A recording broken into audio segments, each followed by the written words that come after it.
Hello बच्चों, कैसे हैं आप सभी लोग। आज हम क्लास 12th मैथ एक्सरसाइज 1.1 का क्वेश्चन नंबर 13 करने जा रहे हैं। सही है। अगर बेटा आपको ये क्वेश्चन समझ में आ रहे हैं तो इस वीडियो को लाइक, शेयर और सब्सक्राइब जरूर कर देना। सही है। देखेंगे क्वेश्चन नंबर 13 क्या है। So that the relation are defined in the set A of all polygons. देखो, जो रिलेशन आर है वो ए सेट में डिफाइंड है, यानी कि relation R from A to A set पे डिफाइंड है।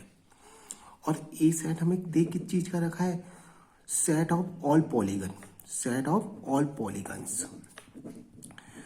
जो सेट ए है हमारे सारी पॉलीगन्स आ रहे हैं इसमें। अब पॉलीगन्स होते क्या है, देखो पॉलीगन्स क्या होता है, एक क्लोज्ड फिगर होती है, क्लोज्ड फिगर जिसकी मोर देन 2 साइड होती हैं। समझ गए।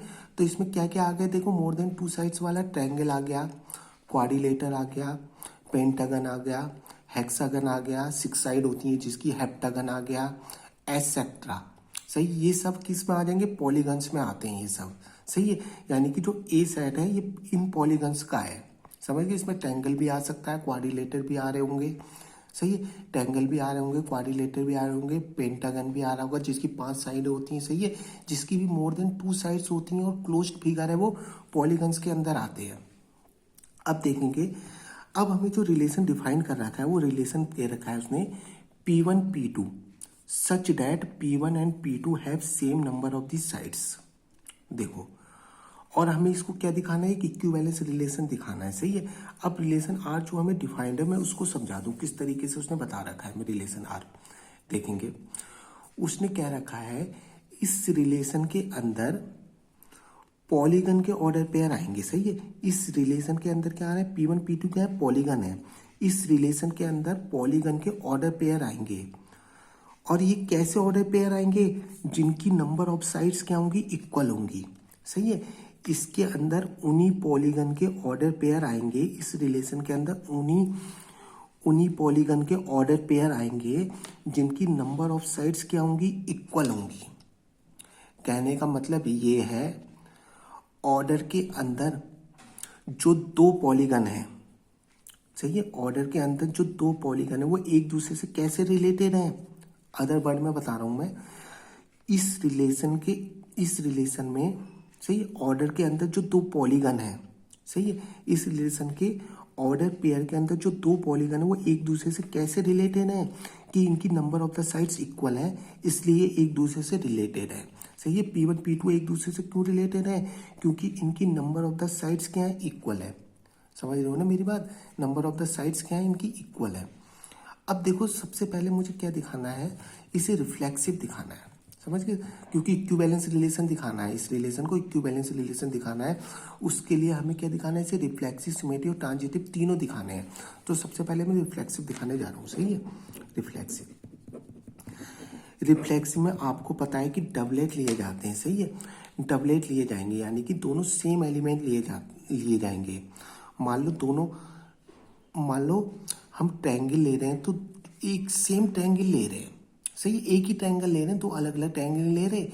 पॉलीगन में क्या आते हैं, यही तो आते हैं। मान लो क्वाड्रिलेटर ले रहे हैं तो सेम क्वाड्रिलेटर ले लें, अलग अलग नहीं लेंगे। सही। रिफ्लेक्सिव का मतलब ही डबलेट होता है। समझ रहे हो ना मेरी बात। रिफ्लेक्सिव का मतलब डबलेट लेने हैं हमें। मान लो मैंने एक ट्रायंगल ले लिया और उसी की फोटोकॉपी करा ली। समझ गए। ये मान लो मैंने क्वाड्रिलेटर ले लिया और उसी की फोटोकॉपी ले ली। समझ गए। क्वाड्रिलेटर ले लिया और उसकी फोटोकॉपी ले ली, ये होता है डबलेट का मतलब। सही है। तो फॉर ऑल, जितने भी इस सेट में पॉलीगन है, सही है, जितने भी इस सेट में पॉलीगन है तो उनकी नंबर ऑफ द साइड्स अपनी फोटोकॉपी की इक्वल होगी नहीं होगी। मान लो मैंने एक पॉलीगन ले लिया क्वाड्रिलेटर, दूसरी उसकी फोटोकॉपी ले ली, तो दोनों की नंबर ऑफ द साइड्स तो सेम ही रहेगी, क्योंकि दोनों एक ही चीज़ है, अलग अलग नहीं है। क्योंकि रिफ्लेक्सिव में लेते ही डबलेट है बेटे। समझ होंगे आप मेरी बात। तो मैं लिखूंगा number of the sides P equal to number of the sides P। ये दोनों की साइड्स इक्वल होंगी, दोनों की साइड इक्वल है तो ये इस रिलेशन में आ जाएंगे। इस रिलेशन में आ जाएंगे, नहीं आ जाएंगे, ऐसे करके सारे डबलेट जो है इस रिलेशन में आ जाएंगे। So it is reflexive. सही है। अब सिमेट्रिक की बात करते हैं, सही है। अब सिमेट्रिक की बात करते हैं। ये सिमेट्रिक में क्या करेंगे, देखो उल्टा पुल्टा आता है। देखो मैंने मान लिया कि P1 P2 क्या है, इस रिलेशन में है। क्यों है रिलेशन में, क्योंकि इन दोनों पॉलीगन की, ये दो पॉलीगन इस रिलेशन में है, मान लिया मैंने। क्यों है इस रिलेशन में, क्योंकि ये नंबर ऑफ द साइड्स क्या है, आपस में इक्वल है, सही। Number of the sides P1 equal to number of sides P2, सही। इसलिए तो इस रिलेशन में है ये। अब देखो मैं इसको इस तरीके से भी तो लिख सकता हूँ, मान लो इसको इधर लिख दिया, इसको इधर लिख दिया, बात है कि इसको इधर लिख देता हूँ, इसको इधर, तो इस तरीके से भी लिख सकता हूँ। Number of sides P2 equal to number of the sides P1, सही है। तो क्या हो जाएगा यहाँ से, देखो P2, जब P2 और P1 की side, number of the sides equal है, तो P2 और P1 भी इस रिलेशन में हो जाएंगे, नहीं हो जाएंगे। P2 पॉलीगन और P1 पॉलीगन इस रिलेशन में आ जाएंगे। P1 P2 तो पहले से ही थे, समझ गए। अब P2 और P1 भी इस रिलेशन में आ गए, तो मैं क्या लिखूंगा, so it is symmetric. So it is symmetric. अब ट्रांजिटिव की बात आती है बेटे। ट्रांजिटिव में आपको पता ही है, क्या लेके चलते हैं ट्रांजिटिव। मैंने लिख लिया P1 P2 जो है इस रिलेशन में है, सही है। अब क्या दूसरा एक ऑर्डर पेयर और लेते हैं, इसमें से ही दो ऑर्डर पेयर लेके चलते हैं। इसमें मैंने मान लिया P2 और P3 क्या है, इस रिलेशन में है। P1 P2 इस रिलेशन में है और P2 और P3 भी इस रिलेशन में। क्यों है ये, क्योंकि नंबर ऑफ, हमें लिख रहा हूँ number of sides P1 equal to number of sides P2, जब तो इस रिलेशन में है ये। और P2 P3 इस रिलेशन में क्यों है, क्योंकि number of sides P2 equal to number of sides P3, इसलिए इस रिलेशन में है ये, नंबर ऑफ साइड्स P3। समझ गए बेटे। नंबर ऑफ साइड यहाँ P1 P2 इस रिलेशन में क्यों है, क्योंकि नंबर ऑफ द साइड जितनी P1 की साइड्स है उतनी P2 की साइड्स है। P1 P2 have same sides, कहने का मतलब ये है।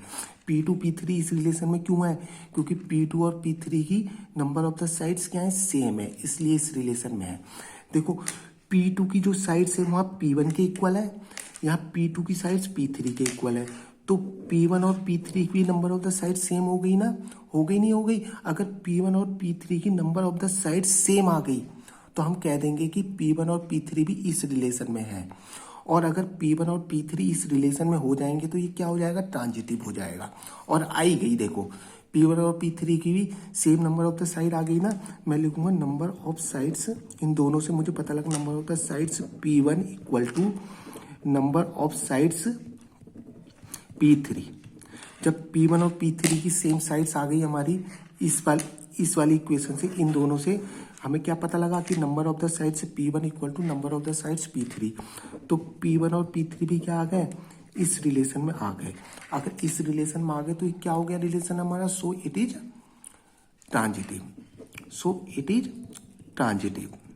सही, सो इट इज ट्रांजिटिव। तो अब हमारा रिलेशन रिफ्लेक्सिव भी है, सिमेट्रिक भी है, ट्रांजिटिव भी है। सो रिलेशन इज इक्विवेलेंस रिलेशन। हमारा रिलेशन क्या होगा, इज इक्विवेलेंस रिलेशन, सही है। इक्विवेलेंस रिलेशन हो गया हमारा। अब आगे इसमें एक क्वेश्चन और जुड़ा है बेटे, ध्यान देंगे मेरी बातों को। एक क्वेश्चन और जुड़ा है, क्या क्वेश्चन है देखेंगे। देखो इस रिलेशन को तो हमने इक्विवेलेंस रिलेशन दिखा दिया, सही। ये जो रिलेशन दे रखा था इसको हमने इक्विवेलेंस रिलेशन दिखा दिया। अब आगे कह रहा है, what is the set of the all elements in A related to the right angle triangle T with side 3, 4, 5। उसका कहने का मतलब ये है, ए सेट में जितने भी एलिमेंट हैं, ए सेट का है ऑल पॉलीगन्स, उसमें कितने सारे पॉलीगन आ रहे हैं, चाहे उसकी 3 साइड्स हो, चाहे 4 साइड्स हो, चाहे 5 साइड हो, सारे पॉलीगन का सेट है। ए में क्या आ रहे हैं, सारे पॉलीगन आ रहे हैं ना। वो कह रहा है हमें उसमें से उनका सेट बनाना है। किनका सेट बनाना है, जो राइट एंगल ट्रायंगल के से रिलेटेड हो, सही है। हमें किसका सेट बनाना है, जो राइट एंगल ट्रायंगल से रिलेटेड हो, सही है। अब हमें पता है ये रिलेशन जो दे रखा है हमें, इसमें दो पॉलीगन क्यों रिलेटेड है एक दूसरे से? क्योंकि उनकी नंबर ऑफ द साइड्स क्या है, इक्वल है, इसलिए तो पॉलीगन आपस में रिलेटेड है। अब वो कह रहा है हमें एक साइड ऐसा बनाना है इस क्वेश्चन के अकॉर्डिंग जो राइट एंगल ट्रायंगल से रिलेटेड हो। सही है। अब राइट एंगल ट्रायंगल से रिलेटेड होने का मतलब, मान लो ये राइट एंगल ट्रायंगल है, यही तो होता है। वो कह रहा है हमें एक साइड ऐसा बनाना है जो राइट एंगल ट्रायंगल से रिलेटेड है और इसकी साइड भी दे रखी है, साइडों की लेंथ भी दे रखी है। वैसे उससे कोई मतलब नहीं हमें साइडों की लेंथ से, उसने ऐसे आपको घुमाने के लिए दे दिया। इसकी साइड की लेंथ 5 दे रखी है, 3 दे रखी है, 4 दे रखी है। सही है। अब हमें वो कह रहा है हमें एक ऐसा सेट बनाना है जो राइट एंगल ट्रायंगल से रिलेटेड हो। अब देखो हमें पता है इस रिलेशन में दो पॉलीगन क्यों रिलेटेड है, क्योंकि उनकी number of the side equal है। अब हमें राइट एंगल ट्रायंगल से रिलेटेड निकालने हैं, यानी कि हमें क्या निकालना है, राइट एंगल ट्रायंगल से रिलेटेड साइड निकालना है। यानी कि जिसकी साइड जो है राइट एंगल ट्रायंगल नंबर जिसकी, देखो राइट एंगल ट्रायंगल में कितनी साइड होती है, 3 होती हैं, 1 2 3। तो हमें अब ऐसे पॉलीगनों को सेट बनाना है जिसकी 3 साइड्स होंगी, क्योंकि हमें राइट एंगल ट्रायंगल से रिलेटेड लेने हैं ना। तो हमें ऐसे पॉलीगन का सेट्स बनाना है जिनकी 3 साइड्स होती हैं, क्योंकि इनमें साइड से ही तो मतलब है। क्योंकि दो पॉलीगन क्यों रिलेटेड है एक दूसरे के, क्योंकि उनकी number of the sides equal है। अब हमें राइट एंगल ट्रायंगल से रिलेटेड सेट बनाने हैं। अब हमें पता है कि राइट एंगल ट्रायंगल में कितनी साइडें होती है, 1 2 3। अब हमें ऐसे पॉलीगनों का सेट बनाना है जिनकी 3 साइड्स होती हैं, और 3 साइड्स किसकी होती है, ट्रायंगल्स के अलावा और किसी की थोड़ी ना होती है। तो मैं यहाँ लिख देता हूँ सेट ऑफ ऑल ट्रायंगल्स। सही है, सेट ऑफ ऑल ट्रायंगल्स इससे रिलेटेड हो जाएंगे। सही है, जिनकी 3 साइड होती है हमें उससे रिलेटेड पॉलीगन का सेट बनाना है। सही है। अब देखो उसने राइट एंगल ट्रायंगल में 3 साइड्स होती हैं, तो इससे रिलेटेड वाले कौन से होंगे, जिनकी 3 साइड्स होंगी वही तो इससे रिलेटेड होंगे। तो 3 साइड किसकी होती है, ट्रायंगल्स की होती है। मैंने लिखा set of all triangles related to the right angle triangle, related to the right angle triangle. ये हमारा आंसर हो गया। सही है। Set of all triangle, set जितने भी सारे ट्रायंगलों का सेट है वो किससे रिलेटेड होंगे, राइट एंगल ट्रायंगल से रिलेटेड होंगे, क्योंकि नंबर ऑफ द साइड्स दोनों में इक्वल होती है। समझ गए, ये हमारा आंसर आ गया। Thank you.